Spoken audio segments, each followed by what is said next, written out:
ಆದ್ಯ career academy Hosakote YouTube ಚಾನಲ್ಗೆ ಎಲ್ರಿಗೂ ಸ್ವಾಗತ. ಇನ್ನು ಯಾರು ನಮ್ಮ ಯೂಟ್ಯೂಬ್ ಚಾನಲ್ಗೆ ಸಬ್ಸ್ಕ್ರೈಬ್ ಮಾಡಿಲ್ವೋ ದಯವಿಟ್ಟು ಸಬ್ಸ್ಕ್ರೈಬ್ ಮಾಡಿ, ಪಕ್ಕದಲ್ಲಿರುವಂಥ ಬೆಲ್ ಐಕನನ್ನು ಒತ್ತಿ ಮತ್ತು ನಮ್ಮಲ್ಲಿರುವಂಥ ಅನೇಕ IC Indian constitution, social studies ಮತ್ತು accountancy, business studies, current affairs ಬಗ್ಗೆ ಮತ್ತು ಪ್ರಶ್ನೋತ್ತರ ಮಾಲಿಕೆ ಇಂಥ ಅನೇಕ ಪ್ಲೇಲಿಸ್ಟ್ಗಳಿದ್ದಾವೆ. ಅದನ್ನು ನೀವು ಸದುಪಯೋಗ ಪಡಿಸ್ಕೊಳ್ಳಿ ಅಂತ ಹೇಳ್ತಾ ಇವತ್ತು ನಾವು ನೇರವಾಗಿ ಕಂಟೆಂಟ್ಗೆ ಮೂವ್ ಆನ್ ಆಗೋಣ. ನಮ್ಮ ಕಂಟೆಂಟ್ಗೆ ಇವತ್ತು ಮೂವ್ ಆನ್ ಆಗೋಣ ಸ್ನೇಹಿತರೆ. ಮೊದಲನೇದಾಗಿ ಭಾರತದ ಸಂವಿಧಾನದ ಪೀಠಿಕೆ. ಭಾರತದ ಸಂವಿಧಾನದ ಪೀಠಿಕೆ ಏನು ಹೇಳುತ್ತೆ ನೋಡಿ. ಈ ಭಾರತದ ಸಂವಿಧಾನದ ಪೀಠಿಕೆ ಇದೆಯಲ್ಲ, ಇದು ಎಲ್ಲರಿಗೂ ಅಂದರೆ ಆಡಳಿತ ವರ್ಗಕ್ಕೂ ಆಗಿರ್ಬೋದು ಮತ್ತು ಸಂವಿಧಾನದ ರಚನೆ ಅಥವಾ ತಿದ್ದುಪಡಿಗೆ ಪೀಠಿಕೆಯಾಗಿ ಇದು ಕೆಲಸ ಮಾಡ್ತದೆ ಅನ್ನುವಂಥದ್ದು ನಾವು ಮರಿಬಾರದು. ಅದರ ಜೊತೆಗೆ ಈ ಪೀಠಿಕೆಯಲ್ಲಿ ಯಾವ ಯಾವ ವಿಷಯಗಳಿದ್ದಾವೆ, ಒಂದು ಈ ಪೀಠಿಕೆ ಮಹತ್ವ ಏನು ಅಂತ ನಾವು ಕುಲಂಕುಷವಾಗಿ ಅಥವಾ ಇನ್ ಡಿಟೇಲ್ ಆಗಿ ಕಲಿತಾ ಹೋಗೋಣ. ಮೊದಲನೇದಾಗಿ ನೋಡಿ ಸ್ನೇಹಿತರೆ, ಭಾರತದ ವಾಸಿಗಳಾದ ನಾವು ಭಾರತವನ್ನು ಸಾರ್ವಭೌಮ, ಸಮಾಜವಾದಿ, ಜಾತ್ಯತೀತ, ಲೋಕತಾಂತ್ರಿಕ ಗಣತಂತ್ರವನ್ನಾಗಿ ವಿಧಿಯುಕ್ತವಾಗಿ ಸ್ಥಾಪಿಸಿ ಅದರ ಎಲ್ಲ ಪ್ರಜೆಗಳಿಗೆ ಕೆಳಗಿನ ಹಕ್ಕುಗಳನ್ನು ನೀಡಿದೆ ಅನ್ನುವಂಥದ್ದು ನೋಡಿ. ಇದು ಸಾರ್ವಭೌಮ ಅಂತ ಅಂದರೆ ಏನು, ಮತ್ತು ಸಮಾಜವಾದಿ ಅಂದರೆ ಏನು, ಜಾತ್ಯತೀತ ಅಂದರೆ ಏನು, ಲೋಕತಾಂತ್ರಿಕ ಅಂದರೆ ಏನು, ಅದ್ರ ಜೊತೆಗೆ ಗಣತಂತ್ರ ಅಂದರೆ ಏನು, ಇವುಗಳ ಬಗ್ಗೆ ಡಿಟೇಲ್ ಆಗಿ ಇವತ್ತಿನ ತರಗತಿಯಲ್ಲಿ ನಾವು ನೋಡ್ತಾ ಹೋಗೋಣ. ಓಕೆನಾ? ಸೊ ಇವುಗಳ ಆಧಾರದ ಮೇಲೆ ನಮಗೆ ಕೆಲವೊಂದು ಹಕ್ಕುಗಳನ್ನು ನಮ್ಮ ಇಂಡಿಯನ್ ಕಾನ್ಸ್ಟಿಟ್ಯೂಷನ್ ಕೊಟ್ಟಿದೆ. ಯಾವ ಹಕ್ಕುಗಳಂದರೆ ಸಾಮಾಜಿಕ ಹಕ್ಕನ್ನು ಕೊಟ್ಟಿದೆ. ಅಂದರೆ ಸಾಮಾಜಿಕವಾಗಿ ನಾವೆಲ್ಲರೂ ಸರಿ ಸಮಾನರು ಅನ್ನುವಂಥ ಹಕ್ಕನ್ನು ಕೊಟ್ಟಿದೆ. ಆರ್ಥಿಕವಾಗಿಯೂ ಕೂಡ ಸರಿ ಸಮಾನರು, ಅಂದರೆ ಇಲ್ಲಿ ಯಾರು ಮೇಲಲ್ಲ, ಯಾರು ಕೀಳಲ್ಲ, ಯಾರು ಶ್ರೀಮಂತರು ಶ್ರೇಷ್ಠಲ್ಲ, ಬಡವರು ಕಡಿಮೆ ಅನ್ನುವಂಥ ಮಾತೇ ಬೇಡ, ಎಲ್ಲಂದರೂ. ಯಾಕಂದರೆ ಸಾಮಾಜಿಕವಾಗಿ ಆರ್ಥಿಕವಾಗಿ ನಾವು ಸಮಾನರು ಅನ್ನುವಂಥದ್ದನ್ನು ನಮ್ಮ ಪೀಠಿಕೆ ಹೇಳುತ್ತೆ. ಮತ್ತು ರಾಜಕೀಯ ನ್ಯಾಯ ಕೊಡಬೇಕು, ಎಲ್ಲರಿಗೂ ಕೂಡ ಈ ಒಂದು ರಾಜಕೀಯ ರಂಗದಲ್ಲಿ ಪ್ರವೇಶಕ್ಕೆ ಅನುಕೂಲ ಮಾಡಿಕೊಡ್ಬೇಕು, ಮತ್ತು ಎಲ್ಲರಿಗೂ ಕೂಡ ರಾಜಕೀಯವಾಗಿ ನ್ಯಾಯ ಸಿಗಬೇಕು ಅನ್ನೋಂಥದ್ದನ್ನು ನಮ್ಮ ಸಂವಿಧಾನದ ಪೀಠಿಕೆ ಹೇಳುತ್ತೆ ನೋಡಿ ಸ್ನೇಹಿತರೆ. ಹಾಗೆ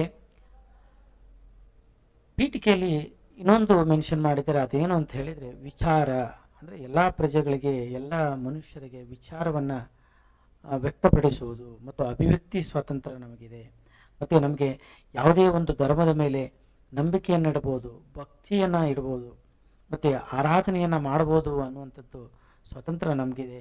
ಇದನ್ನು ಪೀಠಿಕೆಯಲ್ಲಿ ಅವರು ಮೆನ್ಷನ್ ಮಾಡಿದ್ದಾರೆ ಅನ್ನುವಂಥದ್ದು. ಅದರ ಜೊತೆಗೆ ಸ್ಥಾನಮಾನ ಮತ್ತು ಅವಕಾಶಗಳ ಸಮಾನತೆ, ಎಲ್ಲರಿಗೂ ಸರಿಸಮಾನವಾದ ಸ್ಥಾನಮಾನ ಕೊಡಬೇಕು. ಬಡವರಿಗೆ ಕೆಳಮಟ್ಟದ ಸ್ಥಾನಮಾನವನ್ನು ಕೊಟ್ಟು ಶ್ರೀಮಂತರಿಗೆ ದೊಡ್ಡ ಸ್ಥಾನಮಾನ ಕೊಡೋಂಗಿಲ್ಲ. ಯಾಕಂದರೆ ಎಲ್ಲರೂ ಸರಿ ಸಮಾನರು, ಎಲ್ಲರಿಗೂ ಕೂಡ ಸ್ಥಾನಮಾನಗಳು ಈಕ್ವಲ್ ಆಗಿರಬೇಕು. ಅದ್ರ ಜೊತೆಗೆ ಅವಕಾಶಗಳು ಕೂಡ ಏನಾಗಿರಬೇಕು ಅಂತಂದರೆ ಸಮಾನವಾಗಿರಬೇಕು ಅನ್ನುವಂಥದ್ದನ್ನು ಈ ಒಂದು ನಮ್ಮ ಪೀಠಿಕೆ ಹೇಳುವಂಥದ್ದು. ಅದ್ರ ಜೊತೆಗೆ ವೈಯಕ್ತಿಕ ಘನತೆ, ಅಂದರೆ ಭಾರತದ ಪ್ರಜೆಗಳಿಗೆ ಎಲ್ಲರಿಗೂ ಕೂಡ ವೈಯಕ್ತಿಕ ಘನತೆ ಅನ್ನುವಂಥದ್ದು ಇರುತ್ತೆ, ಸೆಲ್ಫ್ ರೆಸ್ಪೆಕ್ಟ್ ಅನ್ನುವಂತಿರುತ್ತದೆ. ಆ ರೆಸ್ಪೆಕ್ಟ್ಗೆ ಯಾರೂ ಕೂಡ ಕುಂದು ತರಬಾರದು ಅನ್ನುವಂಥದ್ದನ್ನು ಪೀಠಿಕೆಯಲ್ಲಿ ಮೆನ್ಷನ್ ಮಾಡ್ತಾರೆ. ದೇಶದ ಒಗ್ಗಟ್ಟು ಮತ್ತು ಐಕ್ಯತೆಗೆ ಎಲ್ಲರೂ ಪ್ರೋತ್ಸಾಹಿಸಬೇಕು, ಭ್ರಾತೃತ್ವಕ್ಕೆ ನಾವು ಪ್ರೋತ್ಸಾಹ ನೀಡಬೇಕು. ಅಂದರೆ ಈ ದೇಶದಲ್ಲಿ ಎಲ್ಲರೂ ಸರಿಸಮಾನರು, ಒಗ್ಗಟ್ಟಾಗಿರಬೇಕು. ಅಂದಾಗ ಮಾತ್ರ ಒಂದು ದೇಶ ಸನ್ನಡತೆಯಿಂದ ನಡೆಯಲಿಕ್ಕೆ ಸಾಧ್ಯ ಆಗ್ತದೆ. ಒಂದು ಐಕ್ಯತೆ ಮನೋಭಾವನೆ ಎಲ್ಲರಲ್ಲೂ ಕೂಡ ಇರಬೇಕು, ಮತ್ತು ಭ್ರಾತೃತ್ವತೆ ಇರಬೇಕು. ಎಲ್ಲ ಧರ್ಮದಲ್ಲಿ, ಜನಾಂಗದಲ್ಲಿ, ಜಾತಿಗಳಲ್ಲಿ ಏನಿರಬೇಕು ಅಂದರೆ ಭ್ರಾತೃತ್ವತೆ ಇರಬೇಕು. ನಾವೆಲ್ಲರೂ ಅಣ್ಣ ತಮ್ಮಂದರು ಅನ್ನುವಂಥದ್ದು ಇರಬೇಕು ಅನ್ನುವಂಥದ್ದು. ಇದನ್ನು ಪ್ರೋತ್ಸಾಹಿಸಲು ನಿರ್ಧರಿಸಿ ಈ ಒಂದು ಪೀಠಿಕೆಯಲ್ಲಿ ನಿಮಗೆ ಅನೇಕ ಇನ್ಫಾರ್ಮೇಷನನ್ನು ಕೊಟ್ಟಿದ್ದಾರೆ ಅನ್ನುವಂಥದ್ದು. ಅದರ ಜೊತೆಗೆ ನಮ್ಮ ಸಂವಿಧಾನ ರಚನಾ ಸಭೆಯಲ್ಲಿ ನಾವು ಯಾವಾಗ ಅಂತ ಹೇಳಿದರೆ 1949 ನವೆಂಬರ್ 26ನೇ ದಿನದಂದು ಈ ಸಂವಿಧಾನವನ್ನು ನಾವೇ ಈ ಸಂವಿಧಾನವನ್ನು ಸ್ವೀಕರಿಸಿ ಶಾಸನವನ್ನಾಗಿ ವಿಧಿಸಿಕೊಳ್ಳುತ್ತೇವೆ.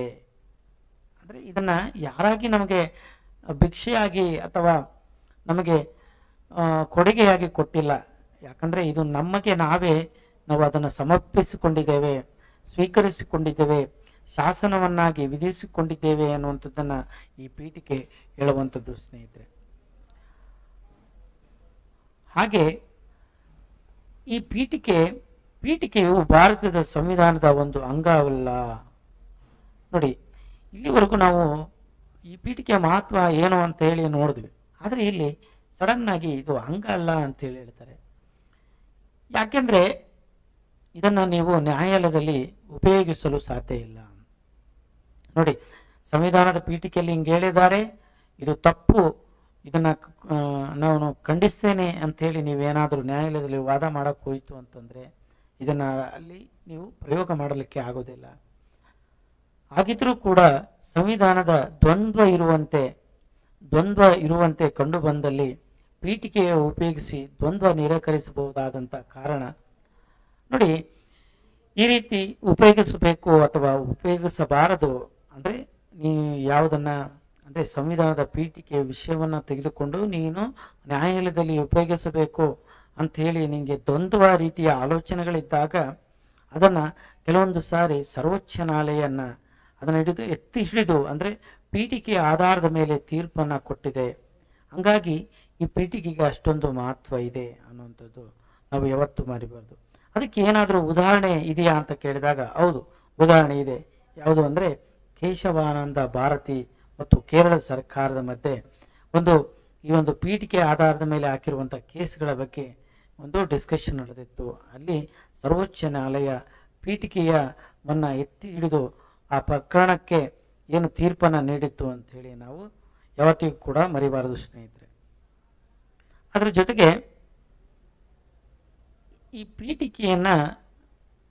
ಪೀಠಿಕೆಯನ್ನು ನಾವು ಮತ್ತಷ್ಟು ಅರ್ಥವತ್ತಾಗಿಸುವ ಸಾಧನವನ್ನಾಗಿ ಬಳಸುವುದೇ ಹೊರತು ಹಕ್ಕು ಸಾಧಿಸುವ ಸಂವಿಧಾನದ ಒಂದು ಪ್ರತ್ಯೇಕ ವಿಭಾಗವೆಂದು ನಾವು ಪರಿಗಣಿಸಬಾರದು. ಅಂದರೆ ಕೆಲವೊಂದು ದ್ವಂದ್ವ ಇರುವಂಥ ಸಂದರ್ಭದಲ್ಲಿ ಇದನ್ನು ಅರ್ಥವತ್ತಾಗಿ ಈ ಒಂದು ಡಿಕ್ಷನರಿಯಾಗಿ ಇದನ್ನು ಉಪಯೋಗಿಸಿಕೊಂಡು ಅಲ್ಲಿರುವಂಥ ಅರ್ಥ ಗಾಂಭೀರ್ಯತೆಯನ್ನು ನಾವು ಅರ್ಥ ಮಾಡಿಕೊಂಡು ಬಳಸಬೇಕೇ ವಿನಃ ಹಕ್ಕು ಸಾಧಿಸ್ತೇನೆ ಅನ್ನುವಂಥ ನಿಟ್ಟಿನಲ್ಲಿ ಇದನ್ನು ನೀವು ಉಪಯೋಗಿಸ್ಕೊಳ್ಬಾರ್ದು ಅನ್ನುವಂಥದ್ದನ್ನು ಈ ಪೀಠಿಕೆ ಹೇಳುವಂಥದ್ದು. ಅದರ ಜೊತೆಗೆ ಪೀಠಿಕೆಯ ಮೂಲ ಪ್ರತಿಯಲ್ಲಿ ಸಾರ್ವಭೌಮ, ಪ್ರಜಾಪ್ರಭುತ್ವ, ಗಣತಂತ್ರ ಎಂದಿತ್ತು.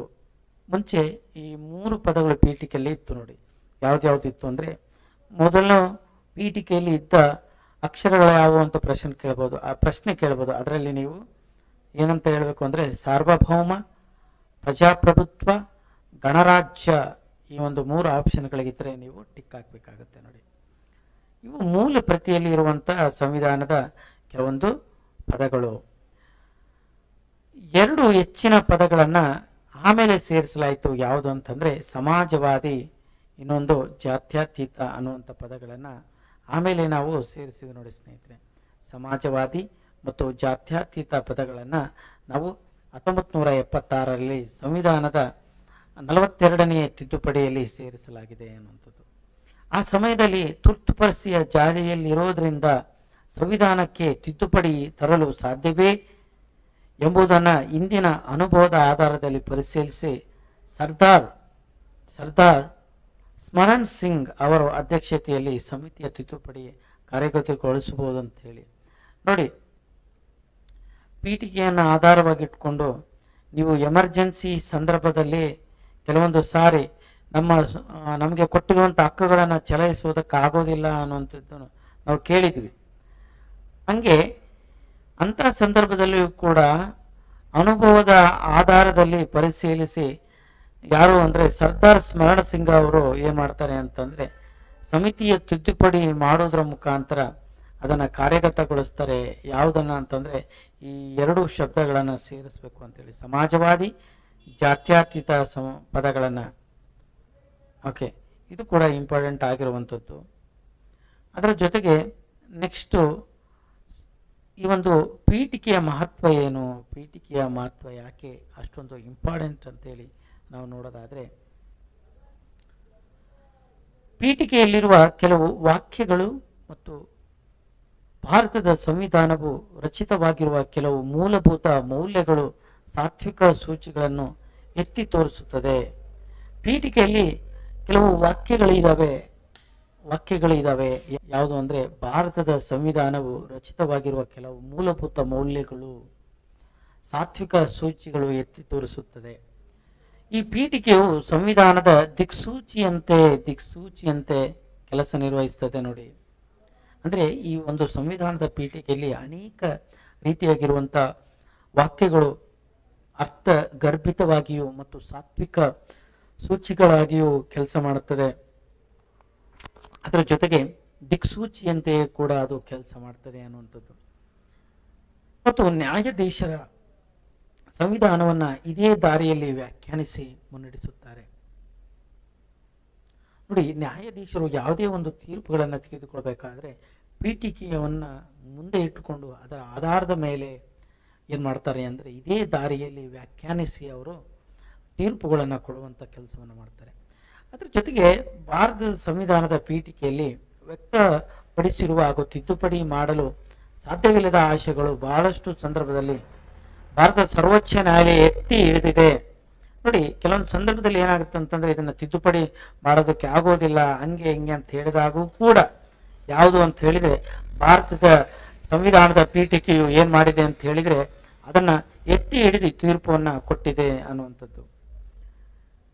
ಪೀಠಿಕೆಯ ಮೊದಲ ಪದಗಳು ಯಾವುದು, ಪೀಠಿಕೆಯಲ್ಲಿ ಮೊದಲ ಪದಗಳು ಯಾವ್ದು ಇದಾವೆ ಅನ್ನುವಂಥದ್ದನ್ನು ನೋಡಿದಾಗ, ನಾವು ಜನರು, we are the people of India ಅಂತ ನಾವು ಜನರು ಅನ್ನುವಂಥ ಪದ ಮೊದಲು ಬರುತ್ತೆ. ಅಂದರೆ ಭಾರತದಲ್ಲಿ ಅಧಿಕಾರ ಜನಗಳ ಕೈನಲ್ಲಿದೆ ಎಂಬ ಅಂಶದ ಪ್ರಾಮುಖ್ಯತೆಯನ್ನು ಇದು ಹೇಳ್ತದೆ. ಅಂದರೆ ನಾವು ಜನರು ಅಂತಂದ್ರೆ ಏನು ಹೇಳುತ್ತಂದ್ರೆ, ಇದು ಪ್ರಜಾಪ್ರಭುತ್ವ ರಾಷ್ಟ್ರ, ಇಲ್ಲಿ ಜನಗಳ ಕೈಯಲ್ಲೇ ಅಧಿಕಾರ ಇರ್ತದೆ, ಇಲ್ಲಿ ರಾಜಪ್ರಭುತ್ವ ಇರಲ್ಲ ಅನ್ನುವಂಥದ್ದನ್ನು ಇವು ಮೊದಲು ಇಂಡಿಕೇಟ್ ಮಾಡುವಂಥದ್ದು. ಅದರ ಜೊತೆಗೆ ಪೀಠಿಕೆಯು ಭಾರತದ ಪ್ರತಿಯೊಬ್ಬ ನಾಗರಿಕ ಹಾಗೂ ಸರ್ಕಾರ ಅನುಸರಿಸಬೇಕಾಗಿರುವಂಥ ಸಾಧಿಸಬೇಕಾದಂಥ ಬಹುಮುಖ್ಯ ರಾಷ್ಟ್ರೀಯ ಧ್ಯೇಯಗಳನ್ನು ಬಿಡಿಸಿ ಹೇಳುತ್ತದೆ. ನಾಗರಿಕತೆಯನ್ನು ಮುನ್ನಡೆಸಿಕೊಂಡು ಹೋಗಬೇಕು ಅಂತೇಳಿ ಮತ್ತು ಸರ್ಕಾರ ಅನುಸರಿಸಬೇಕಾಗಿರುವಂಥ ಮತ್ತು ಸಾಧಿಸಬೇಕಂತ ಕೆಲವೊಂದು ಧ್ಯೇಯಗಳು ಇದ್ದಾವೆ. ಅವುಗಳನ್ನೆಲ್ಲವನ್ನು ಕೂಡ ಬಿಡಿಸಿ ಹೇಳುತ್ತದೆ ಯಾವುದು ಅಂತಂದರೆ ಪೀಠಿಕೆ. ಅದರಲ್ಲಿ ಸಮಾಜವಾದ, ಜಾತಿ ನಿರಪೇಕ್ಷತೆ ಮತ್ತು ರಾಷ್ಟ್ರೀಯ ಭಾವೈಕ್ಯತೆ ಇವುಗಳ ಬಗ್ಗೆ ಕೂಡ ಪೀಠಿಕೆ ಹೇಳುತ್ತೆ. ಸಮಾಜವಾದ ಅಂದರೆ ಎಲ್ಲರೂ ಸರಿ ಸಮಾನರು, ಸಮಾಜದಲ್ಲಿ ಯಾರ ಮೇಲಲ್ಲ. ಮತ್ತು ಜಾತಿ ನಿರಪೇಕ್ಷತೆ, ಜಾತಿ ಇದು ಒಂದು ಜಾತಿ ಆಧಾರದ ಮೇಲೆ ಯಾರನ್ನು ನೀವು ಕಡೆಗಣಿಸಬಾರದು ಅನ್ನುವಂಥದ್ದನ್ನು ಹೇಳುತ್ತೆ. ರಾಷ್ಟ್ರೀಯ ಭಾವೈಕ್ಯತೆ ಇರಬೇಕು, ರಾಷ್ಟ್ರೀಯದಲ್ಲಿ ಎಲ್ಲರೂ ಸರಿ ಸಮಾನರು, ನಾವೆಲ್ಲರೂ ಭಾವೈಕ್ಯವಾಗಿಯೂ ಅಂದರೆ ದೇಶದ ಇಲ್ಲಿರುವಂಥ ಜನರ ಭಾವಗಳು ಏಕತೆಯಿಂದ ಇರಬೇಕು ಅನ್ನುವಂಥದ್ದನ್ನೇ ರಾಷ್ಟ್ರೀಯ ಭಾವೈಕ್ಯತೆ ಅಂತೇಳಿ ನಾವು ಕರಿತೇವೆ. ಕೊನೆಯದಾಗಿ ಅದರಲ್ಲಿ ಸಂವಿಧಾನವನ್ನು ಅಂಗೀಕರಿಸಿ ದಿನಾಂಕ ನಾವು ಏನು ಮಾಡ್ತೀವಿ ಅಂತಂದ್ರೆ ನವೆಂಬರ್ 26, 1949 ಹೇಳುತ್ತೆ ನೋಡಿ ಸ್ನೇಹಿತರೆ. ಇದನ್ನು ನಾವು ಅಂಗೀಕರಿಸಿಕೊಂಡಿದ್ದೇವೆ ಅನ್ನುವಂಥದ್ದನ್ನು. ನೆಕ್ಸ್ಟು ಪೀಠಿಕೆಯ ಪದಗಳ ನಿರೂಪಣೆ. ಪೀಠಿಕೆಯಲ್ಲಿ ಕೆಲವೊಂದು ಪದಗಳು ಇದ್ದವು, ಅವುಗಳು ಹಂಗಂದ್ರೆ ಏನು, ಅದಗಳ ಅರ್ಥ ಏನು ಅನ್ನುವಂಥದ್ದನ್ನು ನಾವು ಇನ್ ಡೀಟೇಲ್ ಆಗಿ ನೋಡ್ತಾ ಹೋಗೋಣ ಸ್ನೇಹಿತರೆ. ಇನ್ ಡೀಟೇಲ್ ಆಗಿ ನೋಡ್ತಾ ಹೋಗೋಣ. ಮೊದಲನೇದಾಗಿ ಸಾರ್ವಭೌಮ. ಸಾರ್ವಭೌಮ ಅಂತಂದ್ರೆ ಏನು? ಸಾರ್ವಭೌಮ ಎಂಬ ಪದದ ಅರ್ಥ ಪರಮಾಧಿಕಾರ ಅಥವಾ ಸ್ವತಂತ್ರ ಎಂದು. ಸಾರ್ವಭೌಮ ಅಂತಂದ್ರೆ ಏನಪ್ಪ ಅಂತ ಹೇಳಿದ್ರೆ, ಇದು ಫ್ರೀಡಮ್, ನಾವು ಎಲ್ಲರಿಂದನೂ ಕೂಡ ಸ್ವತಂತ್ರ ಆಗಿದ್ದೀವಿ, ನಮಗೆ ಯಾರ ಅಂಗಲ್ಲಿ ನಾವಿಲ್ಲ, ನಮಗೆ ನಮ್ಮದೇ ಆಗಿರುವಂಥ ಪರಮಾಧಿಕಾರ ಇದೆ ಅನ್ನುವಂಥ ಅರ್ಥವನ್ನು ಇದು ಕೊಡುತ್ತದೆ. ಸ್ವತಂತ್ರ ಎಂದು ಅಂತ ಅರ್ಥ ಕೊಡ್ತದೆ. ಭಾರತವು ಆಂತರಿಕವಾಗಿ ಮತ್ತು ಬಾಹ್ಯವಾಗಿ ಸಾರ್ವಭೌಮವಾಗಿದೆ. ಅಂದರೆ ಆಂತರಿಕವಾಗಿ ನಾವು ಸ್ವತಂತ್ರ ಇದ್ದೀವಿ, ಬಾಹ್ಯವಾಗಿ ಅಂತಂದ್ರೆ ಏನಪ್ಪ ಅಂದ್ರೆ, ನಾವು ಯಾವುದೇ ಒಂದು ವಿದೇಶಿ ಶಕ್ತಿಗಳ ಅಧೀನದಲ್ಲಿ ಇಲ್ಲ, ನಾವು ಸರ್ವಶ್ರೇಷ್ಠರು, ಸಾರ್ವಭೌಮರು, ನಮಗೆ ನಮ್ಮದೇ ಆಗಿರುವಂಥ ಆಡಳಿತ ವ್ಯವಸ್ಥೆ ಇದೆ, ನಾವು ಬೇರೆಯೊಬ್ಬ ವಿದೇಶಿ ಶಕ್ತಿಗಳಿಂದ ಅವರ ಅಧೀನದಲ್ಲಿ ಇದ್ದುಕೊಂಡು ನಾವು ಆಡಳಿತವನ್ನು ನಡೆಸ್ತಿಲ್ಲ ಅನ್ನುವಂಥದ್ದನ್ನು ಈ ಸಾರ್ವಭೌಮ ಅನ್ನುವಂಥ ಪದ ಹೇಳ್ತದೆ. ಮತ್ತು ಆಂತರಿಕ ಅಂದರೆ ಒಂದು ಮುಕ್ತ ಮತ್ತು ಜನರಿಂದ ಆರಿಸಲ್ಪಟ್ಟ ಸರ್ಕಾರ, ಕಾನೂನು ವ್ಯವಸ್ಥೆಯನ್ನು ಇದು ಕಾಪಾಡ್ತದೆ ಅನ್ನುವಂಥದ್ದು. ಅಂದರೆ ಆಂತರಿಕವಾಗಿ ಸಾರ್ವಭೌಮರು ಏನು ಅಂತಂದರೆ, ಈ ಆಂತರಿಕದಲ್ಲಿ ಯಾರೇ ಒಬ್ಬನೇ ಒಂದು ಪ್ರತಿಷ್ಠಿತ ಒಬ್ಬ ಸ್ಟ್ರಾಂಗ್ ಇರುವಂಥ ಪರ್ಸನ್ ಹತ್ರ ಅಧಿಕಾರ ಇರುತ್ತೆ ಅಂತ ಇಲ್ಲಿ ಕೂಡ ನಾವು ಫ್ರೀಡಮ್ಮಿಂದ ಆಚೆ ಇಲ್ಲ. ಇಲ್ಲಿ ಕೂಡ ಜನಗಳಿಂದ ನಾವು ಜನಗಳನ್ನ ಆರಿಸಲ್ಪಟ್ಟು ಅವರಿಂದ ನಾವು ಸಾರ್ವಭೌಮರಾಗಿರ್ತೇವೆ. ಅಂದರೆ ನಮ್ಮವರೇ ಇರೋದ್ರಿಂದ ನಾವೆಲ್ಲರೂ ಸಾರ್ವಭೌಮರು, ಇದು ಮುಕ್ತವಾಗಿರ್ತೇವೆ ನಮ್ಮಲ್ಲಿ ನಾವು. ಮತ್ತು ಜನರಿಂದ ಆರಿಸಲ್ಪಟ್ಟ ಒಂದು ಸರ್ಕಾರದ ಕಾನೂನು ವ್ಯವಸ್ಥೆಯಲ್ಲಿ ನಾವು ಇರೋದ್ರಿಂದ ನಾವು ಸಾರ್ವಭೌಮರು ಅನ್ನುವಂಥ ಅರ್ಥ ಇದು ಕೊಡುತ್ತೆ ಸ್ನೇಹಿತರೆ. ನೆಕ್ಸ್ಟು ಸಮಾಜವಾದಿ ಅಂತಂದರೆ, ಈ ಪದವು ಪೀಠಿಕೆಯಲ್ಲಿ ಮೊದಲು ಇರಲಿಲ್ಲ. ಇದನ್ನು 1976ರಲ್ಲಿ ಏನು ಮಾಡ್ತೀವಿ ಅಂದರೆ 42ನೇ ತಿದ್ದುಪಡಿ ಮಾಡೋದ್ರ ಮುಖಾಂತರ ಇದನ್ನ ಏನು ಮಾಡಿದ್ವಿ, ನಾವು ಸೇರಿಸಿದ್ವಿ. ಎಲ್ಲಿ ಸೇರಿಸಿದ್ವಿ ಅಂದರೆ ನಮ್ಮ ಸಂವಿಧಾನದಲ್ಲಿ ಸೇರಿಸಿದ್ವಿ ನೋಡಿ ಸ್ನೇಹಿತರೆ. ಮತ್ತು ಸಾಮಾಜಿಕ ಅಂತಂದ್ರೆ ಏನು? ಸಾಮಾಜಿಕ ಅಂದರೆ ನಾವು ಆರ್ಥಿಕವಾಗಿ ಸಮಾನತೆಯಿಂದ ಇರಬೇಕು. ಆರ್ಥಿಕ ಅಂದರೆ ಇಲ್ಲಿ ಶ್ರೀಮಂತರು ಶ್ರೀಮಂತರಾಗುವುದಾಗಲಿ, ಬಡವರಾಗಿ ಉಳಿಬೇಕು ಅನ್ನುವಂಥದ್ದು ಇಲ್ಲ. ಆರ್ಥಿಕವಾಗಿ ಸಮಾನತೆಯನ್ನು ತರಬೇಕು, ಸಾಮಾಜಿಕವಾಗಿ ಸಮಾನತೆ ಇರಬೇಕು. ಅಂದರೆ ಪ್ರತಿಯೊಬ್ಬ ಕಟ್ಟ ಕಡೆಯದಾಗಿರುವಂಥ ಕೆಲಸ ಮಾಡುವಂಥ ಒಬ್ಬ ಪ್ರಜೆಯೂ ಕೂಡ ಮತ್ತು ಅತಿ ಶ್ರೀಮಂತ ಅಥವಾ ಅತಿ ಒಂದು ಉತ್ಕೃಷ್ಟ ಸ್ಥಾನದಲ್ಲಿ ಇರುವವರಿಗೂ ಕೂಡ ಸಮಾನವಾಗಿರುವಂಥ ಅವಕಾಶ ಕೊಡಬೇಕು. ಸಾಮಾಜಿಕವಾಗಿ ಒಂದೇ ಜೀವನ ಮಟ್ಟವನ್ನು ಅನುಸರಿಸಬೇಕು ಅನ್ನುವಂಥದ್ದನ್ನು ಈ ಪೀಠಿಕೆಯ ಸಮಾಜವಾದಿ ಒಂದು ಪದದಲ್ಲಿ ನಾವು ಹೇಳ್ತೇವೆ. ಅಂದರೆ ಇಲ್ಲಿ ಧರ್ಮ, ಜಾತಿ, ಲಿಂಗ, ಭಾಷೆ ಇತ್ಯಾದಿಗಳ ಆಧಾರದ ಮೇಲೆ ತಾರತಮ್ಯ ಮಾಡದೇ ಇರುವಂಥದ್ದು ಸಾಮಾಜಿಕ ಒಂದು ಸಮಾನತೆ ಅಂತಂದ್ರೆ ಏನಂತಂದರೆ, ಧರ್ಮದಲ್ಲಾಗಿರ್ಬೋದು, ಜಾತಿಯಲ್ಲಾಗಿರ್ಬೋದು, ಲಿಂಗದಲ್ಲಾಗಿರ್ಬೋದು, ಭಾಷೆಯಲ್ಲಾಗಿರ್ಬೋದು ನಾವು ಭೇದ ಭಾವ ಮಾಡಂಗಿಲ್ಲ, ತಾರತಮ್ಯ ಮಾಡಂಗಿಲ್ಲ. ನೋಡಿ, ನಂದು ಈ ಧರ್ಮ ಇದೆಯಪ್ಪ, ನಾನು ಶ್ರೇಷ್ಠ, ನಿಂದು ಆ ಧರ್ಮ ಇದೆ, ನೀನು ಕನಿಷ್ಠ, ನಂದು ಮೇಲ್ಜಾತಿ, ನಿಂದು ಕೆಳಜಾತಿ, ನಾನು ಪುಲ್ಲಿಂಗ, ನಾನು ಶ್ರೇಷ್ಠ, ನೀ ಸ್ತ್ರೀಲಿಂಗ ಕಡಿಮೆ, ಇಂಥ ಅನೇಕ ತಾರತಮ್ಯಗಳನ್ನು ಮಾಡದೇ ಇರಬೇಕು ಅನ್ನುವಂಥದ್ದನ್ನು ಈ ಸಮಾಜವಾದಿ ಅನ್ನುವಂಥ ಆ ಪದ ನಿಮಗೆ ಹೇಳ್ತದೆ ಸ್ನೇಹಿತರೆ. ಅದ್ರ ಜೊತೆಗೆ ಸಾಮಾಜಿಕ ಸಮಾನತೆ ಅಡಿಯಲ್ಲಿ ಎಲ್ಲರಿಗೂ ಸಮಾನ ಸ್ಥಾನಮಾನ ಅವಕಾಶಗಳು ಸಿಗಬೇಕು ಅನ್ನುವಂಥದ್ದನ್ನು ಕೂಡ ಈ ಸಮಾಜವಾದಿ ಒಂದು ಪದದ ಅರ್ಥದಲ್ಲಿ ನಾವು ನೋಡ್ತೇವೆ ಸ್ನೇಹಿತರೆ. ಆರ್ಥಿಕ ಸಮಾನತೆ ಇರಬೇಕು ಎಲ್ರಿಗೂ ಕೂಡ. ಆರ್ಥಿಕ ಸಮಾನತೆ ಅಂತಂದ್ರೆ ಏನು ಅಂದರೆ, ಇಲ್ಲಿ ಬಡವರು ಕೂಡ ಶ್ರೀಮಂತರಾಗಬೇಕು, ಶ್ರೀಮಂತರು ಶ್ರೀಮಂತರಾಗಿ ಉಳಿಬೇಕು, ಶ್ರೀಮಂತರು ಶ್ರೀಮಂತರಾಗಿರಬೇಕು ಅಥವಾ ಬಡವರು ಕೂಡ ಶ್ರೀಮಂತರಾಗಿರಬೇಕು ಅನ್ನುವಂಥದ್ದನ್ನ ಇಲ್ಲಿ ಆರ್ಥಿಕ ಸಮಾನತೆಯಲ್ಲಿ ಹೇಳಲಾಗ್ತದೆ. ಎಲ್ಲರಿಗೂ ಸಮಾನ ಆರ್ಥಿಕ ಅವಕಾಶಗಳನ್ನು ಹಾಗೂ ಎಲ್ಲರಿಗೂ ಯೋಗ್ಯವಾದ ಜೀವನ ಮಟ್ಟವನ್ನು ಕಲ್ಪಿಸಲು ಯತ್ನಿಸುತ್ತದೆ. ಅದರ ತತ್ವದ ಅರ್ಥ ಏನು ಅಂತಂದರೆ, ಒಂದು ಸುಖಿ ರಾಜ್ಯದ ನಿರ್ಮಾಣ ನಾವೆಲ್ಲರೂ ಬದ್ಧರಾಗಿರಬೇಕು ಅಂತ. ಇಲ್ಲಿ ನೋಡಿ, ಎಲ್ರಿಗೆ ಆರ್ಥಿಕವಾಗಿ ಸಮಾನವಾಗಿರುವಂಥ ಅವಕಾಶಗಳನ್ನು ಕೊಡಬೇಕು ಅಂದರೆ ಯೋಗ್ಯವಾದ ಜೀವನ ಮಟ್ಟ. ಓಕೆ, ಸೊ ನಮ್ಮ ದೇಶದಲ್ಲಿ ನೀವು ನೋಡಿರ್ಬೋದು, ಪಕ್ಕದಲ್ಲೇ ಒಂದು ದೊಡ್ಡ ಬಿಲ್ಡಿಂಗ್ ಇರುತ್ತೆ, ಅಲ್ಲೇ ಪಕ್ಕದಲ್ಲಿ ಒಂದು ಸ್ಲಮ್ ಏರಿಯಾ ಇರುತ್ತೆ. ಅವರ ಜೀವನ ಮಟ್ಟ ನೋಡಿ, ಅವರ ಜೀವನ ಮಟ್ಟ ನೋಡಿ, ಆ ರೀತಿ ಜೀವನ ಮಟ್ಟ ಇರ್ಬೋದು. ಎಲ್ಲರದ್ದು ಕೂಡ ಒಂದು ಉತ್ತಮವಾದ ಮತ್ತು ಯೋಗ್ಯವಾದ ಜೀವನ ಮಟ್ಟ ಇರಬೇಕು ಅನ್ನುವಂಥದ್ದನ್ನು ಯಾರು ಹೇಳ್ತಾರೆ ಅಂತ ಹೇಳಿದರೆ, ಈ ಪೀಠಿಕೆಯಲ್ಲಿ ಈ ಒಂದು ಸಮಾಜವಾದಿ ಎಂಬ ಪದದ ಅರ್ಥದಲ್ಲಿ ನಾವು ನೋಡ್ತೇವೆ ಸ್ನೇಹಿತರೆ. ಅಂದರೆ ಒಟ್ಟಿನಲ್ಲಿ ಈ ಸಮಾಜವಾದಿ ಪದದ ಅರ್ಥ ಏನು ಹೇಳುತ್ತೆ ಅಂತ ಹೇಳಿದರೆ, ಸುಖಿ ರಾಜ್ಯದ ನಿರ್ಮಾಣ ಮಾಡಬೇಕು, ಸುಖಿ ರಾಜ್ಯದ ನಿರ್ಮಾಣ ಮಾಡಬೇಕು ಎಲ್ಲರೂ ಒಂದಾಗಿ ಅನ್ನುವಂಥದ್ದು. ಭಾರತ ಮಿಶ್ರ ಅರ್ಥ ವ್ಯವಸ್ಥೆಯನ್ನು ಅಳವಡಿಸಿಕೊಂಡಿದೆ. ಸರ್ಕಾರವು ಸಾಮಾಜಿಕ ಸಮಾನತೆಯನ್ನು ಸಾಧಿಸಲು ಬಹಳಷ್ಟು ಕಾನೂನುಗಳನ್ನು ಮಾಡಿದೆ. ಇವುಗಳಲ್ಲಿ ನೋಡಿ, ನಮ್ಮ ದೇಶ ಮಿಶ್ರ ಆರ್ಥಿಕ ವ್ಯವಸ್ಥೆಯನ್ನು ಇಲ್ಲಿ ನಾವು ಹೊಂದಿದೆ ಅಂತ ಹೇಳ್ಬೋದು. ಆದಾಗ್ಯೂ ಕೂಡ ಆ ಒಂದು ಮಿಶ್ರ ಆರ್ಥಿಕ ವ್ಯವಸ್ಥೆ ಇದ್ದರೂ ಕೂಡ ನಮ್ಮ ದೇಶದಲ್ಲಿ ಸಮಾಜವಾದಿ ಒಂದು ಪೀಠಿಕೆಯ ಪದವನ್ನು ಇಟ್ಟುಕೊಂಡು ಅನೇಕ ಕಾರ್ಯಕೆಲಸಗಳನ್ನು ಇದು ಮಾಡಿದೆ. ಯಾವುದು ಅಂತಂದರೆ, ನಮ್ಮ ದೇಶದಲ್ಲಿ ಅಸ್ಪೃಶ್ಯತೆಯ ಒಂದು ನಿವಾರಣೆಯನ್ನು ಮಾಡಿದೆ, ಜಿತ ಪದ್ಧತಿಯನ್ನು ಹೋಗಲಾಡಿಸಿದೆ, ನಿವಾರಣೆಯನ್ನು ಮಾಡಿದೆ, ಮತ್ತು ಸಮಾನವಾಗಿ ಭತ್ಯೆ ನೀಡಬೇಕು ಅಂತೇಳಿ ಮಸೂದೆಯನ್ನು ತಂದಿದೆ, ಮತ್ತು ಬಾಲ ಕಾರ್ಮಿಕ ನಿಷೇಧ ಮಸೂದೆಯನ್ನು ತಂದಿದೆ. ಈಗ ಈ ರೀತಿಯಾಗಿ ಅನೇಕ ಒಂದು ಕಾರ್ಯಕೆಲಸಗಳನ್ನು ಈ ಒಂದು ಪೀಠಿಕೆಯ ಪದದಲ್ಲಿರುವಂಥ ಸಮಾಜವಾದಿ ಅನ್ನುವಂಥ ಪದ ನೀಡಿದೆ ಅಂತೇಳಿ ನಾವು ಭಾವಿಸ್ಬೋದಾಗಿದೆ. ಅದ್ರ ಜೊತೆಗೆ ನೋಡ್ರಿ, ಅದ್ರ ಜೊತೆಗೆ ಜಾತ್ಯತೀತ. ಜಾತ್ಯತೀತ ಅಂದ್ರೆ ಏನಪ್ಪ? ಜಾತ್ಯತೀತ ಅಂತಂದ್ರೆ ನೋಡಿ,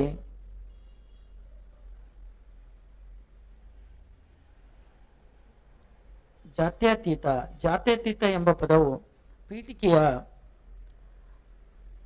1976 42ನೇ ತಿದ್ದುಪಡಿ ಮಾಡೋದ್ರ ಮುಖಾಂತರ ಈ ಪದವನ್ನ ಸೇರಿಸಲಾಗಿತ್ತು. 2 ಪದಗಳ ಸೇರಿಸಲಾಗಿತ್ತು ಅಂತ ನಾವು ಹೇಳಿದ್ವಿ.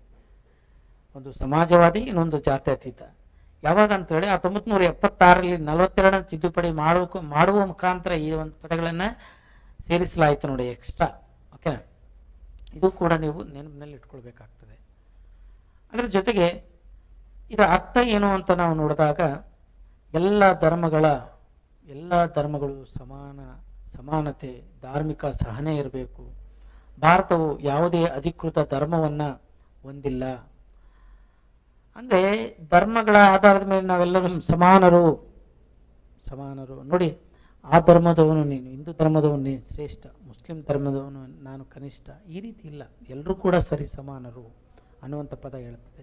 ನೀನು ಕ್ರಿಶ್ಚಿಯನ್, ನೀನು ಸರಿ ಸಮಾನ, ನೀನು ಬುದ್ಧನ, ನೀನು ಸರಿ ಸಮಾನ. ಅಂದರೆ ಎಲ್ಲ ಒಂದು ಧರ್ಮಗಳ ಸಮ್ಮಿಶ್ರವಾಗಿ ನಮ್ಮ ದೇಶ ನಿರ್ಮಾಣ ಆಗಿದೆಯಲ್ಲ, ಹಂಗಾಗಿ ಎಲ್ಲ ಧರ್ಮದೂ ಕೂಡ ನಾವು ಸರಿ ಸಮಾನರು ಅನ್ನುವಂಥ ಪದ ಈ ಒಂದು ಜಾತ್ಯತೀತ ಅನ್ನುವಂಥದ್ದು ಹೇಳ್ತದೆ. ಮತ್ತು ಧಾರ್ಮಿಕ ಸಹನೆಯನ್ನು ನಾವು ಕಾಪಾಡಿಕೊಳ್ಬೇಕು. ಧಾರ್ಮಿಕ ಒಂದು ರೀಸನನ್ನು ಇಟ್ಕೊಂಡು ನಾವು ಕಲಹಗಳನ್ನು ಮಾಡಬಾರದು. ನಾವು ಧಾರ್ಮಿಕ ಸಹನೆಯನ್ನು ಹೊಂದಬೇಕು ಅನ್ನುವಂಥದ್ದು. ಅದೇ ರೀತಿಯಾಗಿ ಭಾರತದ ಯಾವುದೇ ಅಧಿಕೃತ ಧರ್ಮವಂತ ಹೇಳಿ ಭಾರತದ ಸಂವಿಧಾನದಲ್ಲಿ ನಾವು ಘೋಷಣೆ ಮಾಡಿಲ್ಲ. ಓಕೆ, ಇಲ್ಲಿ ಯಾವುದೇ ಒಂದು ಅಧಿಕೃತ ಧರ್ಮ ಅಂತ ಹೇಳಿ ಘೋಷಣೆಯನ್ನು ಮಾಡಿಲ್ಲ. ಹಂಗಾಗಿ ಎಲ್ಲರೂ ಕೂಡ ಸರಿಸಮಾನರು. ಪ್ರತಿಯೊಬ್ಬರಿಗೂ ಕೂಡ ತಮ್ಮ ತಮ್ಮ ಆಯ್ಕೆಯ ಧರ್ಮವನ್ನು ಪ್ರಚಾರ ಮಾಡುವ, ಆಚರಿಸುವ ಹಕ್ಕಿದೆ. ನೋಡಿ, ನಮಗೆ ಈ ಧರ್ಮ ಶ್ರೇಷ್ಠ, ನಾನು ಮನಸಾರೆ ಈ ಧರ್ಮವನ್ನು ಒಪ್ಪಿಕೊಂಡಿದ್ದೀನಿ ಅಂತಂದರೆ ಅದರ ಪೂಜೆ ಪುನಸ್ಕಾರನ ಮಾಡೋದಾಗಿರ್ಬೋದು, ಅದರ ಪ್ರಚಾರವನ್ನು ಮಾಡುವಂಥ ಹಕ್ಕಿದೆ, ಅದನ್ನು ಆಚರಿಸುವಂಥ ಹಕ್ಕು ನಿನಗಿದೆ ನೋಡಪ್ಪ ಅನ್ನುವಂಥದ್ದನ್ನು ಜಾತ್ಯತೀತ ಅನ್ನುವಂಥ ಪದ ಹೇಳುತ್ತದೆ. ಸರ್ಕಾರವು ಯಾವುದೇ ಧರ್ಮದ ಪರ ಅಥವಾ ವಿರುದ್ಧ ನಿಲುವನ್ನು ತಳೆಯುವಂತಿಲ್ಲ. ಕೆಲವೊಂದು ಸರ್ಕಾರಗಳು ಇರ್ತವೆ, ಅಲ್ಲಿ ಯಾವುದೇ ಒಂದು ಧರ್ಮದ ಪರವಾಗಿ ಇನ್ನೊಂದು ಧರ್ಮವನ್ನು ತಳೆಯುವಂಥ ಕೆಲಸವನ್ನು ಯಾವತ್ತಿಗೂ ಕೂಡ ಮಾಡ್ಬೋದು. ಒಂದು ಧರ್ಮ ಶ್ರೇಷ್ಠ ಅಂತೇಳಿ ಯಾವನು ಆ ರೀತಿಯಾಗಿ ಮಾಡ್ತಾನೆ ಅವನು ನಿಜವಾದ ರಾಜಕಾರಣಿ ಅಲ್ಲ. ಆ ಒಂದು ರಾಜಕಾರಣಿ ಯಾವುದೇ ಒಂದು ಸಂವಿಧಾನವನ್ನು ಫಾಲೋ ಮಾಡ್ತಾ ಇಲ್ಲ ಅನ್ನುವಂಥದ್ದನ್ನು ನೋಡಿ ಇತ್ತೀಚೆಗೆ ನೀವು ನೋಡ್ತಾ ಇರ್ಬೋದು. ಓಕೆ, ಅದನ್ನು ನೀವು ಅರ್ಥದಲ್ಲಿ ಇಟ್ಕೊಳ್ಬೇಕು ನೋಡಿ ಸ್ನೇಹಿತರೆ. ಸರ್ಕಾರ ಏನಿರುತ್ತಲ್ಲ, ಯಾವುದೇ ಧರ್ಮದ ಪರ ಮತ್ತು ವಿರುದ್ಧ ನಿಲುವಳಿಗಳನ್ನು ತಳೆಯುವಂತಿಲ್ಲ. ಈ ರೀತಿ ಯಾವನಾದರೂ ಮಾಡಿದರೆ ಅಂತಂದರೆ ಅವ್ರಿಗೆ ಓಟ್ ಹಾಕ್ಬೇಡಿ, ದಯವಿಟ್ಟು ನಾನು ಹೇಳ್ತೀನಿ. ಒಂದೇ ಧರ್ಮ ಶ್ರೇಷ್ಠ ಅಂತೇಳಿ ಯಾರೇ ಇರಲಿ, ಒಳ್ಳೆ ಕ್ಯಾಂಡಿಡೇಟನ್ನು ನೋಡಿ. ಎಲ್ಲರೂ ಸರಿ ಸಮಾನರು, ಎಲ್ಲರೂ ನಾವು ಒಂದೇ ತಾಯಿಯ ಮಕ್ಕಳು ಅನ್ನುವಂಥ ಮನೋಭಾವನೆ ಯಾರಿಗಿರುತ್ತಲ್ರ ಅಂಥವ್ರಿಗೆ ನೀವು ಏನು ಮಾಡಬೇಕು, ಓಟನ್ನು ಹಾಕಬೇಕು. ಓಕೆ, ಅದರ ಜೊತೆಗೆ ಎಲ್ಲ ಪ್ರಜೆಗಳು ತಮ್ಮ ಧಾರ್ಮಿಕ ಭಾವನೆಗಳ ಹೊರತಾಗಿಯೂ ಕಾನೂನಿನ ಕಣ್ಣಿನಲ್ಲಿ ಸಮಾನರು. ಅಂದರೆ ಕಾನೂನು ಮುಂದೆ ಎಲ್ಲರೂ ಸರಿ ಸಮಾನರು. ನೀನು ಹಿಂದೂ ಧರ್ಮದವನಪ್ಪ, ನೀನು ನನ್ನ ಕಣ್ಮುಂದೆ ನೀನು ಶ್ರೇಷ್ಠ, ಅವ್ನು ಕ್ರಿಶ್ಚಿಯನ್ನ, ಅವ್ನು ನನ್ನ ಕಣ್ಮುಂದೆ ಕನಿಷ್ಠ ಅಂಥೇಳಿ ಯಾವತ್ತೂ ಕಾನೂನು ಹೇಳೋದಿಲ್ಲ. ಕಾನೂನಿನ ಮುಂದೆ ಎಲ್ಲರೂ ಸರಿ ಸಮಾನರೇ. ಓಕೆ, ಅಲ್ಲಿ ಜಾತೀಯತೆ ಇಲ್ಲ, ಜಾತ್ಯತೀತವಾಗಿ ನಾವು ಯೋಚನೆಯನ್ನು ಮಾಡಬೇಕಾಗ್ತದೆ. ಮತ್ತು ಸರ್ಕಾರಿ ಅನುದಾನಿತ ಶಾಲೆಗಳಲ್ಲಿ ಯಾವುದೇ ಧರ್ಮದ ಆಚಾರ ಪ್ರಚಾರ ನಡೆಯುವಂತಿಲ್ಲ. ನೋಡಿ, ಸರ್ಕಾರದ ಅನುದಾನವನ್ನು ಪಡೆದುಕೊಂಡಿರ್ತವೆ, ಸರ್ಕಾರದ ಸ್ಕೂಲ್ಗಳು ಕಾಲೇಜುಗಳಾಗಿರ್ತವೆ, ಅಲ್ಲಿ ಒಂದೇ ಧರ್ಮದ ಪ್ರಚಾರವನ್ನು ಅವರು ಮಾಡೋಂಗಿಲ್ಲ. ನೀವೇನಾದರೂ ನಾವು ಧರ್ಮದ ಪ್ರಚಾರವನ್ನು ಮಾಡ್ತೀವಿ ಅಂತೇಳಿ ನಿಮ್ಮ ಮನಸ್ಸಲ್ಲಿತ್ತು ಅಂದರೆ ಮಾಡ್ಕೊಳ್ಳಿ, ಆದರೆ ಇವು ಧಾರ್ಮಿಕ ಸಂಸ್ಥೆಗಳಾಗಿರಬೇಕು. ನೀವು ಗೌರ್ಮೆಂಟಿಂದ ಯಾವುದೇ ಒಂದು ಟ್ಯಾಕ್ಸಿಂದ ಬಂದಿರುವಂಥ ದುಡ್ಡನ್ನು ನೀವು ಅನುದಾನವಾಗಿ ಇಸ್ಕೊಳ್ಬಾರ್ದು. ಯಾಕಂದರೆ ಅಲ್ಲಿ ಕಟ್ಟಿರುವಂಥ ಟ್ಯಾಕ್ಸ್ ಪ್ರತಿಯೊಬ್ಬ ಜನಾಂಗದವ್ರದ್ದು, ಅದು ಪ್ರತಿಯೊಂದು ಧರ್ಮದವರು, ಅಲ್ಲಿ ಹಿಂದೂ, ಮುಸ್ಲಿಂ, ಕ್ರೈಸ್ತ, ಯಹೂದಿಗಳು, ಬೌದ್ಧರು, ಜೈನರು ಎಲ್ಲರೂ ಇರ್ತಾರೆ. ಎಲ್ಲರೂ ಹಾಕಿರುವಂಥ ಟ್ಯಾಕ್ಸ್ ದುಡ್ಡನ್ನು ತೆಗೆದುಕೊಂಡು ಒಂದೇ ಧರ್ಮವನ್ನು ನಾನು ಪೂಜೆ ಮಾಡ್ತೀನಿ, ಪ್ರಚಾರ ಮಾಡ್ತೀನಿ ಸ್ಕೂಲ್ಗಳಲ್ಲಿ ಅಂದರೆ ಅದು ಆಗೋದಿಲ್ಲ. ಅದಕ್ಕೆ ಯಾವುದೇ ಅನುದಾನಿತ ಶಾಲೆಗಳು, ಸರ್ಕಾರಿ ಶಾಲೆಗಳು ಯಾವುದೇ ಧರ್ಮದ ಆಚಾರ ಪ್ರಚಾರವನ್ನು ನಡೆಸುವಂತಿಲ್ಲ ಅನ್ನುವಂಥದ್ದು. ಓಕೆ, ಇದ್ರ ಬಗ್ಗೆ ಒಂದು ನಿಮಗೆ ಕೇಸ್ ಸ್ಟಡೀಸ್ ಇದೆ ನೋಡಿ. ಯಾವುದು ಅಂತಂದರೆ ಬೊಮ್ಮೈ ವರ್ಸಸ್ ಭಾರತ ಸರ್ಕಾರ ದಾವಿಯಲ್ಲಿ ಸರ್ವೋಚ್ಚ ನ್ಯಾಯಾಲಯ ಏನು ಮಾಡಿತ್ತು ಅಂದರೆ ಜಾತ್ಯತೀತತೆ ಆಧಾರದ ಮೇಲೆ ಏನು ಮಾಡಿತ್ತು ಅಂತೇಳಿ ತೀರ್ಪನ್ನು ನೀಡಿತ್ತು. ಸಮಗ್ರ ಅಂಗ ಯಾವುದು ಜಾತ್ಯತೀತ ಅನ್ನುವಂಥ ಪದ, ಇಲ್ಲಿ ಯಾರು ಶ್ರೇಷ್ಠ ಅಲ್ಲ, ಎಲ್ಲ ಜಾತ್ಯತೀತರು ಎಲ್ಲರೂ ಕೂಡ, ಯಾರೇ ಕೀಳಲ್ಲ ಮೇಲಲ್ಲ ಅನ್ನುವಂಥ ಒಂದು ಜಾತ್ಯತೀತದ ಪದದ ಆಧಾರದ ಮೇಲೆ ಈ ಒಂದು ಸರ್ವೋಚ್ಚ ನ್ಯಾಯಾಲಯ ತೀರ್ಪನ್ನು ನೀಡಿತ್ತು. ಅದನ್ನು ನಾವು ಯಾವತ್ತೂ ಕೂಡ ಮರಿಬಾರದು ಸ್ನೇಹಿತರೆ. ಪ್ರಜಾಪ್ರಭುತ್ವ ಅಂದರೆ ಏನು ಸ್ನೇಹಿತರೆ? ಪ್ರಜಾಪ್ರಭುತ್ವ ಅಂದರೆ ನಿಮಗೆ ಗೊತ್ತು, ಪ್ರಜೆಗಳಿಂದ ಪ್ರಜೆಗಳಿಗೋಸ್ಕರ ಪ್ರಜೆಗಳಿಗೆ ನಡೆಸುವಂಥ ಸರ್ಕಾರದ ವ್ಯವಸ್ಥೆಯನ್ನು ನಾವು ಪ್ರಜಾಪ್ರಭುತ್ವ ಅಂತ ಹೇಳಿ ಕರಿತೀವಲ್ವಾ. ಅಂದರೆ ಇಲ್ಲಿ ಪ್ರಜಾಪ್ರಭುತ್ವವಾದ ಭಾರತ ದೇಶದ ಪ್ರಜೆಗಳು ಕೇಂದ್ರ ಮತ್ತು ರಾಜ್ಯ ಹಾಗೂ ಪ್ರಾದೇಶಿಕ ವಿಭಾಗಗಳಲ್ಲಿ ತಮ್ಮ ಸರ್ಕಾರವನ್ನು ಸಾರ್ವತ್ರಿಕ ಮತದಾನದ ಅಧಿಕಾರದ ಪದ್ಧತಿಯ ಮೂಲಕ ಅವರು ಆಚರಣೆಯನ್ನು ಮಾಡಿಕೊಂಡಿರ್ತಾರೆ. ಇಲ್ಲಿ ನೋಡಿ, ಕೇಂದ್ರ ಸರ್ಕಾರ ಇರ್ಬೋದು, ರಾಜ್ಯ ಸರ್ಕಾರ ಇರ್ಬೋದು, ಇವರು ಯಾರು ತಾವೇ ಆಗಿ ಆಯ್ಕೆಯಾಗಿಲ್ಲ, ಅವರು ಜನಗಳಿಂದ ಅವರು ಆಯ್ಕೆಯಾಗಿರ್ತಾರೆ. ಮತ್ತು ಇವನ್ ಗ್ರಾಮ ಪಂಚಾಯತಿ ಎಲೆಕ್ಷನ್ಗಳು ಅಂದರೆ ಪ್ರಾದೇಶಿಕ ವಿಭಾಗದಲ್ಲಿ ಪಟ್ಟಣ ಪಂಚಾಯತಿ, ಗ್ರಾಮ ಪಂಚಾಯತಿ ಏನಿದಾವಲ್ಲ, ಅಲ್ಲಿ ಕೂಡ ಅಲ್ಲಿ ಜನಗಳಿಂದನೇ ಅಂದರೆ ಸಾರ್ವತ್ರಿಕ ಒಂದು ಮತದಾನದ ಆಧಾರದ ಮೇಲೆ ಅವರು ಆಯ್ಕೆ ಆಗಿರ್ತಾರೆ. ಹಾಗೆ ನೋಡಿ ಸ್ನೇಹಿತರೆ, ಭಾರತದ ಎಲ್ಲ 18 ವರ್ಷಗಳ ಮೇಲ್ಪಟ್ಟ ಅಂದರೆ ಆ ಒಂದು 18 ವರ್ಷದ ವಯೋಮಿತಿಯ ಮೇಲಿರುವಂಥ ಎಲ್ಲರೂ ಕೂಡ ಕಾನೂನುಬದ್ಧವಾಗಿ ಏನು ಮಾಡಬೇಕು ಅಂದರೆ ಮತವನ್ನು ಚಲಾಯಿಸಬೇಕು. ಸೊ ಇಲ್ಲಿ ಪ್ರಜೆಗಳು ಧರ್ಮ, ಜಾತಿ, ಮತ, ಲಿಂಗ ಮತ್ತು ಶಿಕ್ಷಣ ಮಟ್ಟದ ಭೇದ ಭಾವವಿಲ್ಲದೆ ಮತ ಚಲಾಯಿಸುವ ಹಕ್ಕನ್ನು ಹೊಂದಿದ್ದಾರೆ. ಎಲ್ಲಿ ಅಂದರೆ ಪ್ರಜಾಪ್ರಭುತ್ವದಲ್ಲಿ ಏನಾಗಿದೆ ಅಂತಂದರೆ ಯಾವುದೇ ಒಂದು ಜಾತಿಯನ್ನು ಇಟ್ಕೊಂಡು ನೀವು ಓಟ್ ಹಾಕಬಾರ್ದು, ಯಾವುದೇ ಒಂದು ಮತದ ಆಧಾರದ ಮೇಲೆ ನೀವು ಓಟ್ ಹಾಕಬಾರ್ದು, ಮತ್ತು ಲಿಂಗ ಮತ್ತು ಶಿಕ್ಷಣದ ಮಟ್ಟದ ಆಧಾರದ ಮೇಲೆ ನೀವು ಓಟ್ ಹಾಕಬಾರ್ದು ನೋಡಿ ಸ್ನೇಹಿತರೆ. ಸೊ ಬಟ್ ಇವು ಯಾವುದೂ ಕೂಡ ಇವತ್ತಿನ ನಮ್ಮ ಸರ್ಕಾರದ ವ್ಯವಸ್ಥೆಯಲ್ಲಿ ಕಾಣಿಸ್ತಾ ಇಲ್ಲ.